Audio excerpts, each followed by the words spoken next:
મારું નામ ડૉક્ટર મધુરિકા રાજેન્દ્રસિંહ જાડેજા છે. મેં 31 વર્ષ સુધી શિક્ષિકા તરીકે ફરજ બજાવેલી છે શિક્ષણ ખાતામાં, અને હાલમાં 15 વર્ષથી હું નિવૃત્ત થયેલી છું. અત્યારે મારી ઉંમર 73 વર્ષની છે. મને આ રામ નામ લખવાની પ્રેરણા મારા મધરમાંથી મળી છે. એને 3.5 કરોડ જપ લખ્યા અને પોતાનું નાણું એ રીતે ભેગું કરેલું છે. એ જ રીતે મને એમ થયું મારે પણ બીજા નાણાં કરતાં નાણાંની વધારે જરૂર છે, કારણ કે ક્યારે કશું પાકે નથી. એટલે હું એ પ્રમાણે રોજનો જીવન મંત્ર બનાવ્યો છે કે રોજ 5 થી 6 સવારે 1 કલાક રામ રામ લખું છું. પછી મારું રૂટીન શરૂ થાય છે. હે દેખત સબ મેં રામ, તાકે પદ વંદન કરું, જય જય જલારામ. જલારામ બાપાએ જેમ રામ નામના મંત્રથી તરી ગયા, એમ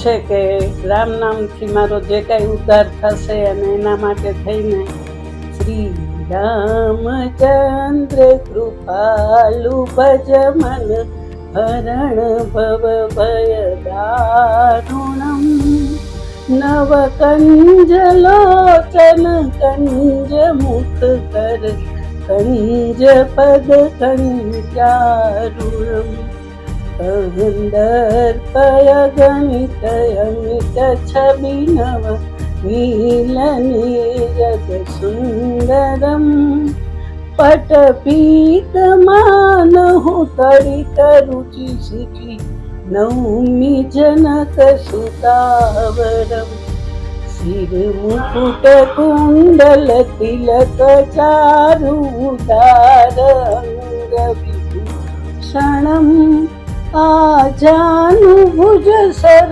ચાપ ધરસ ગ્રામ જીત ખર દૂષણમ, ભજો દીન બંધુ દિનેશ દાનવ વંશ નિકંદનમ, રઘુનંદ આનંદ કંદ કૌશલ ચંદ દશરથ નંદન.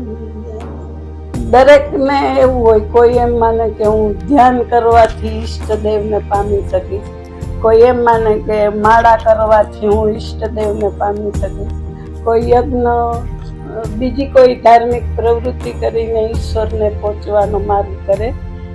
રામાયણમાં 9ધા ભક્તિ સબરીએ બતાવેલી છે કે જુદા જુદા 9 માર્ગો છે ઈશ્વરને પ્રાપ્ત કરવાનો. એમાંથી સૌથી શ્રેષ્ઠ નામ જપ આ કળિયુગમાં કૃષ્ણ ભગવાન કદાચ બીજી વખત જન્મ લે તો એને કરેલા કામો કરવા મુશ્કેલ થાય. હે કાનુડા, આ કળિયુગમાં ફરી જન્મ ધરીને તો તું જો. 14મે વર્ષે તે મામા કંસને માર્યો, પણ હવે બિન લાદેનને આંગળી અડાડી તો તું જો. ભરી સભામાં તે દ્રૌપદીના ચીર ભલે પૂર્યા, પણ હવે મલ્લિકા શેરાવતને 1 જોડી કપડાં પહેરાવી તો તું જો. 16,108 ગોપીઓને તે ભલે રાસે રમાડી, પણ હવે કળિયુગની એક છોકરીને પટાવી તો તું જો. તો એ પ્રમાણે હળહળ કળિયુગ એવો છે કે દરેકના મન તો જુદા જુદા હોય છે. એમ મેં મારો માર્ગ આ પસંદ કર્યો કે રામ નામ જપ કળિયુગમાં સૌથી શ્રેષ્ઠ છે.